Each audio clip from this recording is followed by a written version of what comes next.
'Twas the nightmare before Christmas when all through the house all the creatures were stirring, especially Merlin, that louse. The stockings formerly hung by the chimney with care lay by Emily's Christmas tree that had been stripped bare. 15-pound mango with paws of lead shredded the decorations until they all bled. Slave Emily's head was bowed in her lap. She looked as though she wanted to give us all a good slap.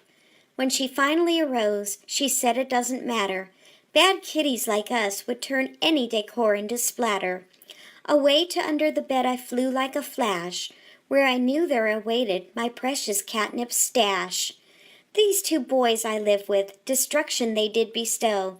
I told them if they did this, Emily would surely blow. My royal warning was met with a jeer. I'm a tiny princess cursed with the eyes of a seer. Mango has a rep for being kind of a prick. It was no surprise my advice was disregarded pretty quick. The anger from Emily rapidly came.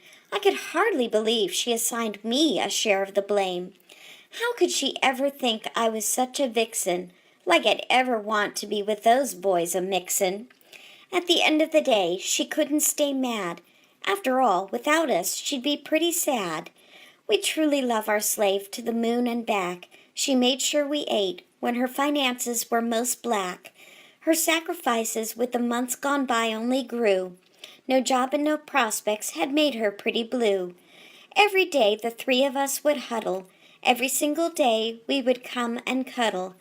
Now with the holidays, a tough time of the year, I wanted nothing more than to give her some cheer. These stupid boys are all to blame, Mango particularly with his fur of flame. Just when I thought Emily was going to nurse a grudge, I bumped my head against her hand with a solid nudge. She reached down to stroke my fur. What a delight! Her sad eyes, they began to alight. She gathered me in with a great big hug. The troubles of life she did seem to shrug. Who would I have if you weren't here? If not for you, I'd cry in my beer.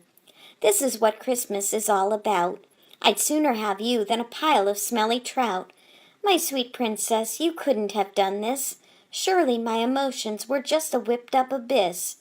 Now I know I have her once again wrapped around my paw. Christmas is great, but I sure hope the weather will soon thaw.